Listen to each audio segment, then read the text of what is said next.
Good morning, or afternoon, or wherever or whenever you are watching and listening to this. Hi. Welcome to the sixth episode of the Digital Quill podcast with your host, Mars Wilson. I'm me. Hi. Today is an interesting episode, I'll give us that.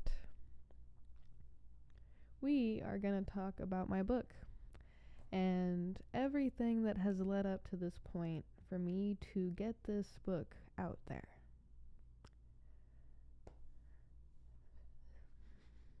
I have some materials here, just some, but there's plenty more where that has come from, and let's just go right into it, huh?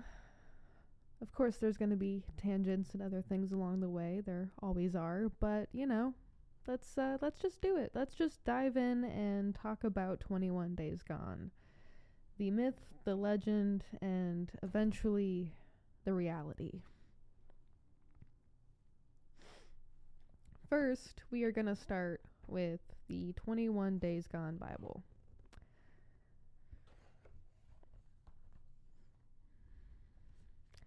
I'm going to read you some of it, and then we're going to talk about it, alright? 21 Days Gone, once dubbed as The Girl Who Lost Her Tattoo, is a personal take on my own life, as Nicole's world is created. The perspective for this dark and intense thriller is ever changing as we see Nicole's view in many ways, both from herself and other people. 21 Days Gone is 21 Days Gone is the kind of story you'll spend a summer in. 21 days of summer, held captive, and it will be a summer you can't forget. Experience and explore Nicole's emotions as she's, in this story for us. I have to be very careful with what I want to say because I have a visualization on how I want this to go for creating the story and birthing it to life. It's already in parts and already created, but there's still pieces to the puzzle I'm missing. I like to view things as a bigger picture and all the little individual pieces, like they're minuscule pieces, but they somehow all form. It's kind of like that. I have a lot of it. There's just some missing pieces that I'm getting to. That's what May's for. Now, I don't know if I've mentioned this. I probably have. I'm just going to say it again and probably many more times. I'm going to be slowing down on writing articles and most of my content from the future, starting May, will be podcast only or what you do see from me on my socials. I am taking all of May, every energy, everything I have to go right into that. Everything I've been planning for the last year and a half and more has been for this, and I am excited and nervous, and I am ready to bring this story to us. And it's so weird because it's like I'm sitting here and I'm always thinking about it, and it's been in my mind and in my head and for a long time now, and I finally was able to find the words to describe it. Right? I started being able to find the words to describe 21 Days Gone and how it matters and why it is a book that needs to be read and at least by one person, and why I hope that it helps, and just why I hope my story intertwined into this fictionalized story can help someone. And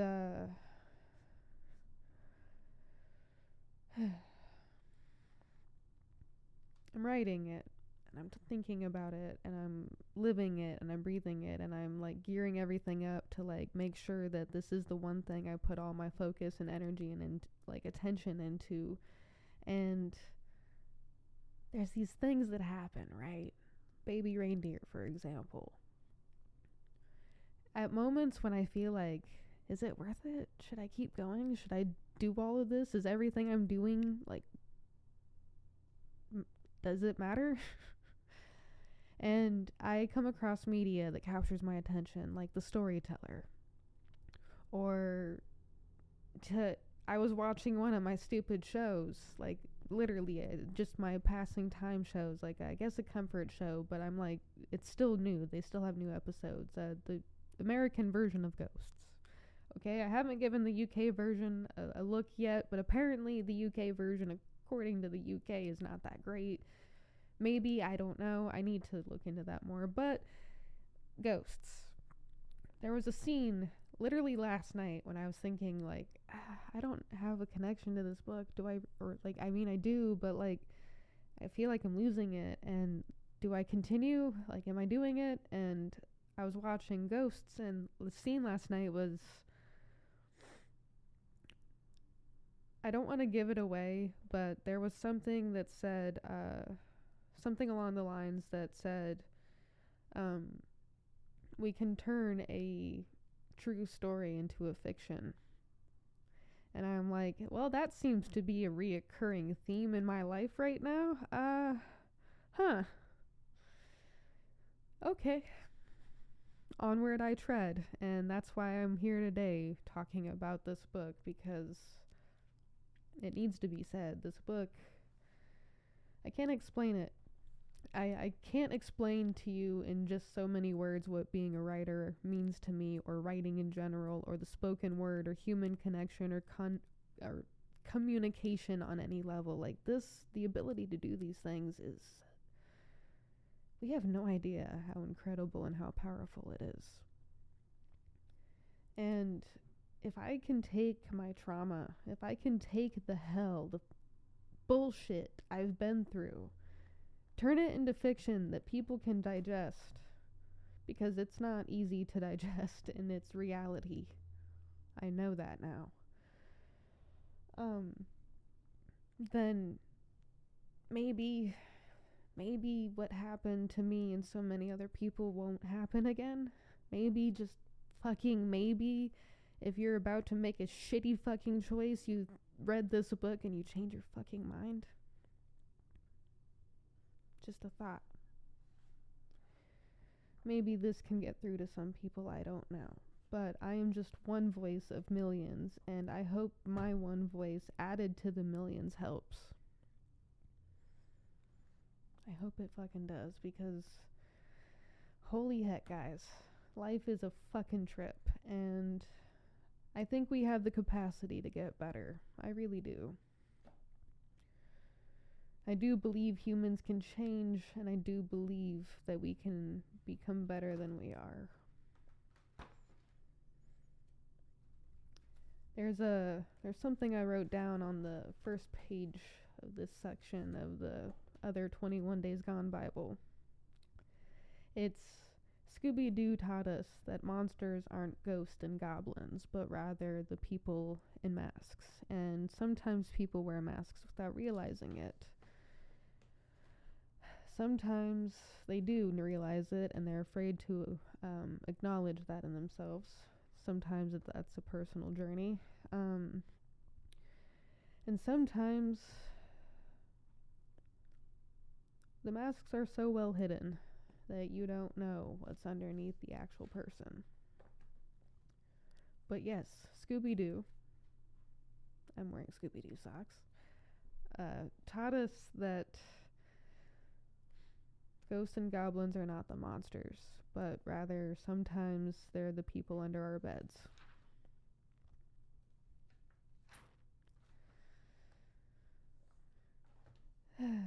Sigh. Sigh, sigh, sigh. Ah, man. Some of these notes take me really back to, like, the first days of this, holy crap. Okay. We'll save some of those for another time. Maybe we'll burn them in the incinerator vault, but interesting notes. Very interesting notes. Yeah, there are some details in the book that I've definitely changed to be more centered around I guess like the reality, but also like, let's just say it went from rated M to like PG. Hmm. How did I how did I know those things? Oh no, I have some questions for myself. But whatever. Let's see. Did I ever talk about the original reason for 21 Days Gone? Or the original name reason? I think I did, but just to talk about it again.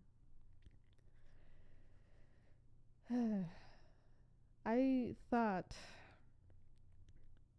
one day when looking at my tattoo, um, that I wondered what my biological father would think if he ever saw it. And I just never had good feelings about like that. Uh, I saw his wrath a few times, and one of those was against his mother. But I just I think let's just say that when you're insane, that's not a good start, but when you're insane or when you've been through something insane, and let's face it, we're all a little insane because this is an insane world.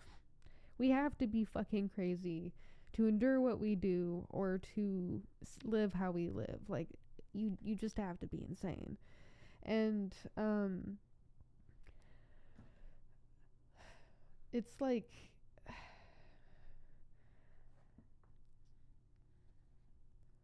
I don't know. I went off on the insane tangent and I forgot what I was saying, but I just when I remember now.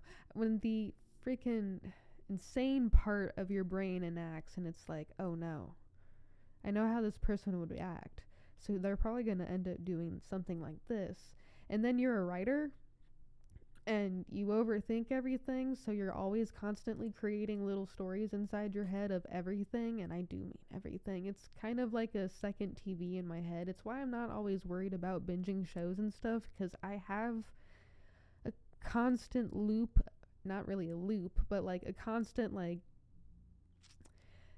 other world going on in my brain. It's like I relate to Rick and Morty a lot more than I care to admit, in the sense that like the layers of story that go into story that go into story that go into story, like I can't remember the specific episodes, but the actual Rick and Morty fans would probably know, and it's like that's what my brain's like, okay? And it's like I wish it would stop. That's why I smoke weed. I wish it would stop. When I smoke weed, it makes it easier to bear, but that's about like the only piece I get from that, and even then it's still active, it's just quieter. So I'm a writer because of that. If I don't write freaking stories down and other things down, they'll live in my head and they'll fester, and I won't be able to sleep at night because I'll be dreaming while I'm awake. That's the best way I can describe it. It's insane. It feels insane to me. I hate it, but it helps, I guess. So thinking about that and other things, I was like, oh. And then I was like, oh, because at one point I was like remembering, I think I've said this before, but I think I was remembering like how my mom and I used to joke, like when people would be like, write a book about your story, and we were like, they'd probably put it in fiction because some of the shit that's happening is really insane and no one would believe it. But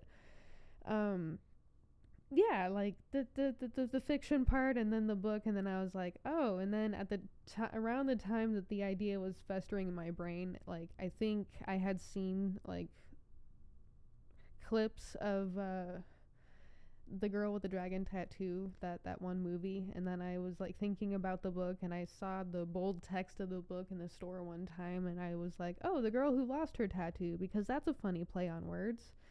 And I like plays on words. I'm a court jester. If I don't really, I like the idea of being a queen, but at the same time, I could never, because I'm not cool enough. I'm just a court jester, an entertainer. I'll take that.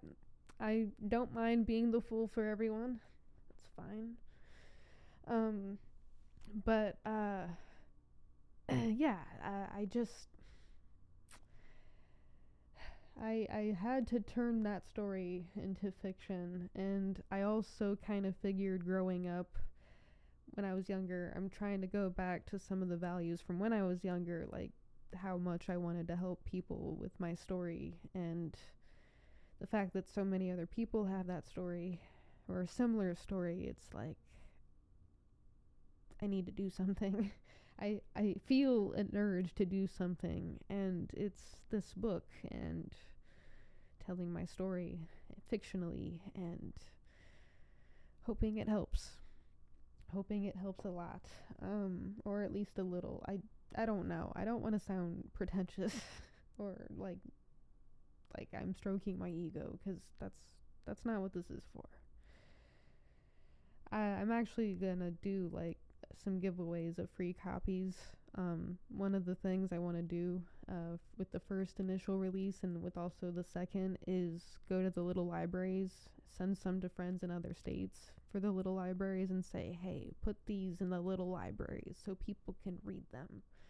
There are other ways to support me through other means, like hire me as a photographer in the future. I don't freaking know. Anyway, but just yeah, I don't want to really gain monetary or famous value from this. I just want to help people with this and have conversations that should be had and stuff like that. But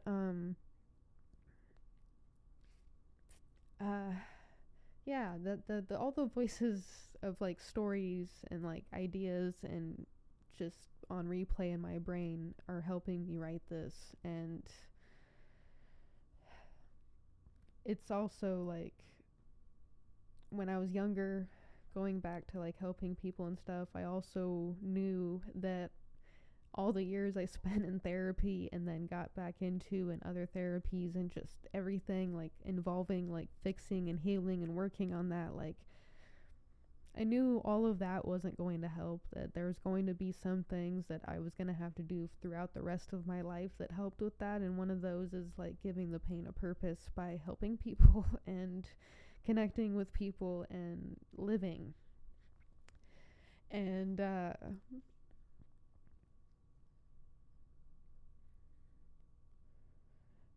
in philosophy, that's where I learned that I don't know what other people believe, but life continues to prove to me over and over again that you make your own meaning in this world. You find your value. Also, life keeps proving to me over and over again, humans are a village species. We have a collective, like we all are on our own solo missions, but our solo missions are helping the collective mission, which this sounds insane, but I just have done a lot of reading and a lot of experience in things. So it's interesting to kind of ponder, I suppose. But yes, this book is also part of my healing journey. To write Nicole's story, to write my story into fiction, I'm looking at it in another way. I'm doing a lot of inner work when it comes to that, because one of the things that I started to kind of decide on, and it's something that I am now going to try to be a little bit more open about, because there's no reason to really not be, but also I do believe some things should and could stay private. Not everything needs to be said coming from an oversharer. But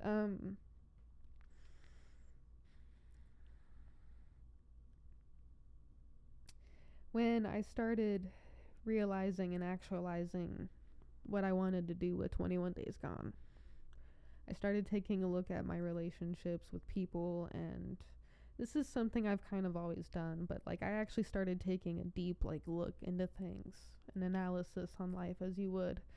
There were some Instagram accounts and influencers in the realm of psychology and philosophy and stuff that I started following because they also had ties to like entrepreneurial type wisdom and stuff. So over the years, I've been kind of gaining that, compounded with the wisdom I've already had from the training in my earlier days. And I started thinking about it, and I'm like, okay, so one of the things I should probably do, because when you go through something like that, like what happened,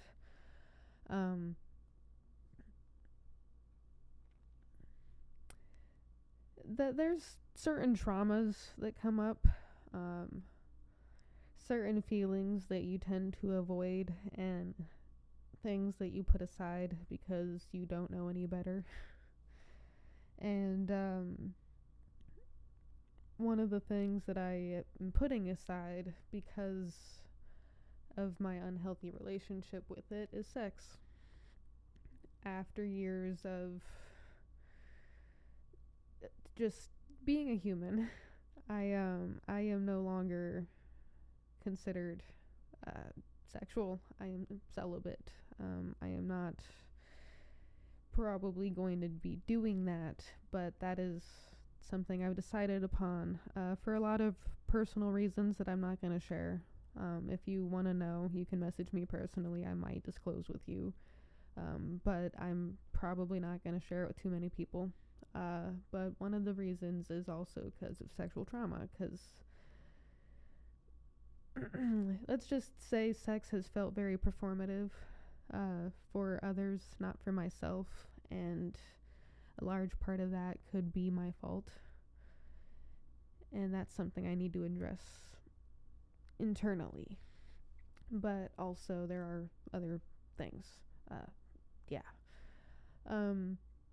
So with that also like kind of happening with the book, it's able to give me a different kind of relationship with the book too, because it is a distraction. What the experts say or whatever, it's when you do take it out of your life, it is kind of interesting what it does to your mind and your body. Like, I'm not saying having it's bad, but it's there's a balance, you know, in a moderation to things, and some people can handle it more than others. Other people cannot. It kind of all just depends on your relationships and yourself and other things, and there's a lot we could go into on other episodes, preferably with people who know more than me, but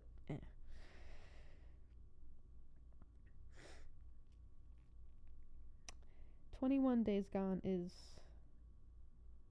my lifeblood, and it's so weird because I'm having like a weird struggle. I'm confident over this book. I have no idea what makes me so. Like, I've never felt this confident or this much pride in myself since I found out I was graduating high school by the skin of my teeth. There were a lot of tears that day, especially when I called my mom to tell her that. I had never felt more pride in myself, and that was like the first day in my life I had felt pride. And that's why I know what this feeling is. It's like a weird sense of confidence, a weird sense of pride. Like, I know, like, this is like my first book, and I know, like, this has been brewing in my head a while, and I know it's basically a part of myself, but, like, at the same time, like, I don't know if it's that. Like, I don't think the confidence is coming from that. It feels so much more. Like, I wish I could explain it. I've tried to break my own belief in it, but I can't. I've tried. I can't. That's probably a good thing. Maybe. I don't know. Questions to explore later. But, yeah, this is my first book, and I'm most 100% gonna be writing more.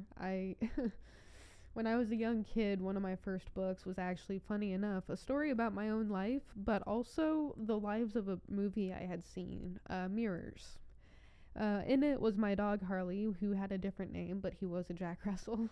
I wish I had that. I lost so many of my original stories, but that was...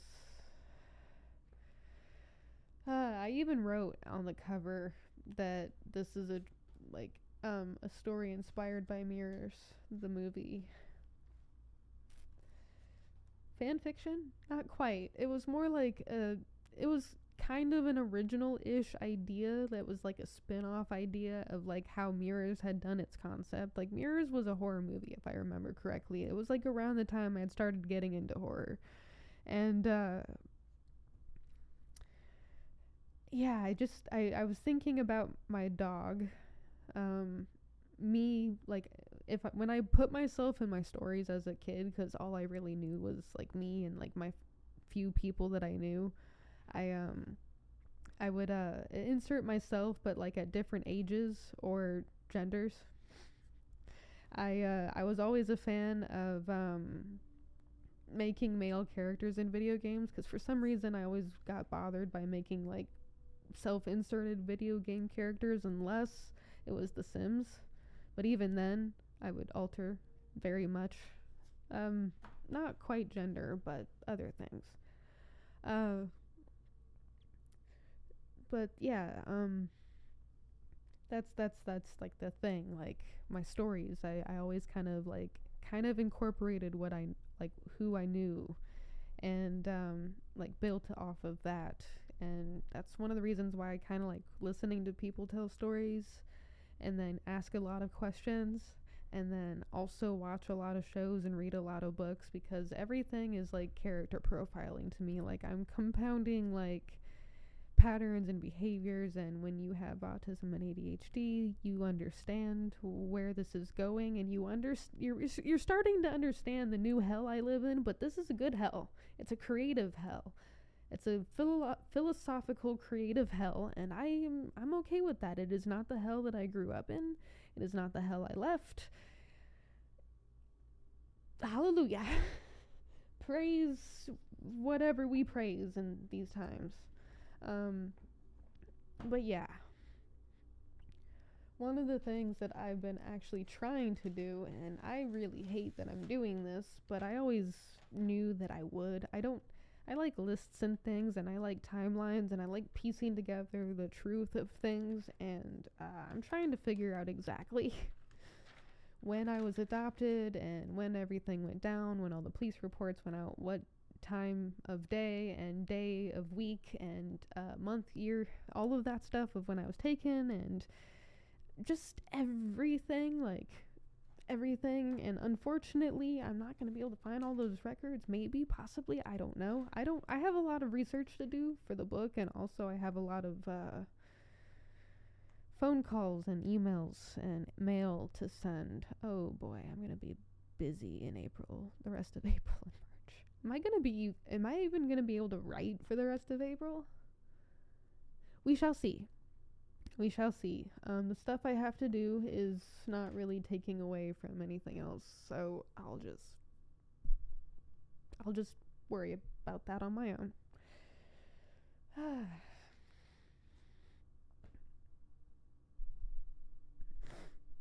But yeah, we should have a counter. How many times do I say that?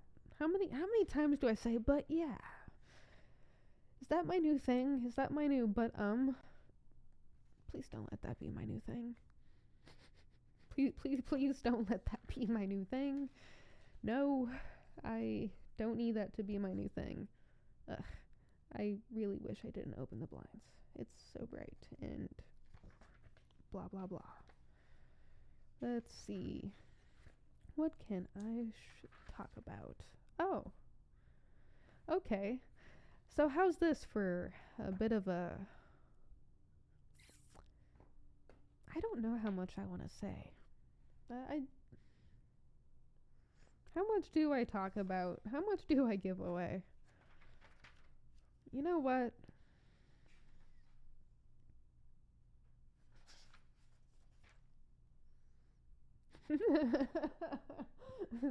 Research. How do people get taken?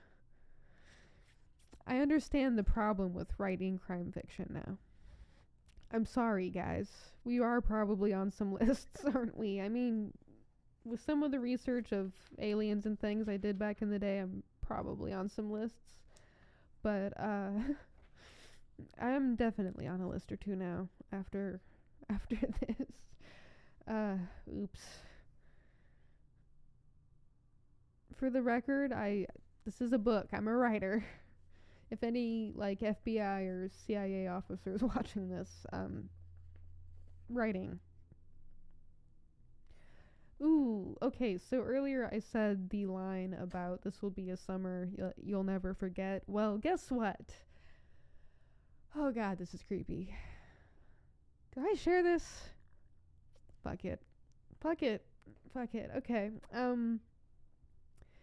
That line is actually a very important line in 21 Days Gone. And the reason being is because back when I was kidnapped, abducted, or whatever, as a toddler thing, older toddler, child, I don't fucking know. I was in first grade, I think. But,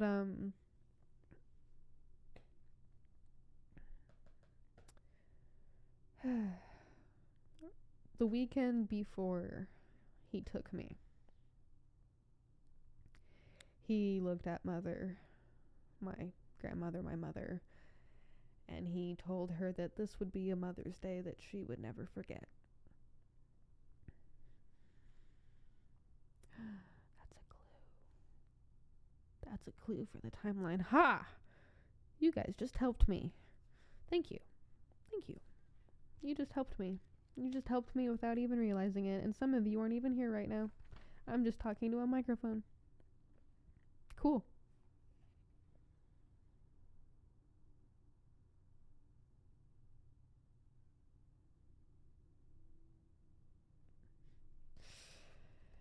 Yeah, I'll save that tidbit for a definite later day. So, what's interesting about the memories and stuff I'm taking from the real life actions of the inspired characters, I feel like I should change the names, but I'm too far in, too deep. The names are the names, they're staying. I don't care how much the likeness is. I mean, I do, but at the same time, this is my story, and I'm the author, so mine, they're staying. I already changed one title, I don't need to change more. But,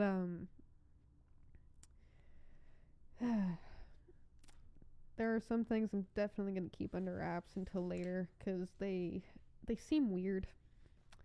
And they do have a connection that I don't even quite understand yet, and I don't know if I'm ever going to. But we'll see. We'll see. Life is weird like that. Every single instance in the book and every single character you meet does have a real life accolade or something, real life whatever. There are gonna be very few things that are gonna be fictionalized, but you'll see. You will see. I hope you guys enjoyed the book when it comes out. And who wants to be a voice narrator for the audio version? Any takers? 'Cause I don't want to do it. Don't make me do it. Please. Do it.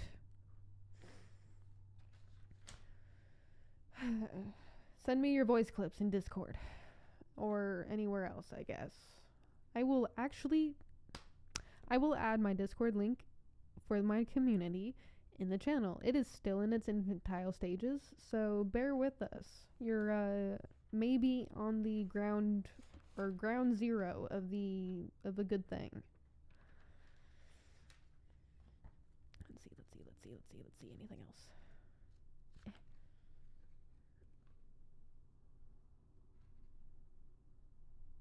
But the memories and the instances, besides the people, most of them have actually happened. I'm gonna maybe include a side-by-side, because everyone gets curious when you see something based on a true story about, the story, and they do digging. Well, I'm gonna do the digging for you, because it's also for me. I need the internet sleuthing on this, so I'm gonna do some digging, and I hope it helps you do more digging. But anyway, If the information's out there, let it be known. But yeah, it's like they all happened, and they may not have happened at the exact moment of the actual kidnapping. They might have happened 2 years before, 5 years after, so just be warned that the timeline is not a just 21 days, though it's going to seem like it. And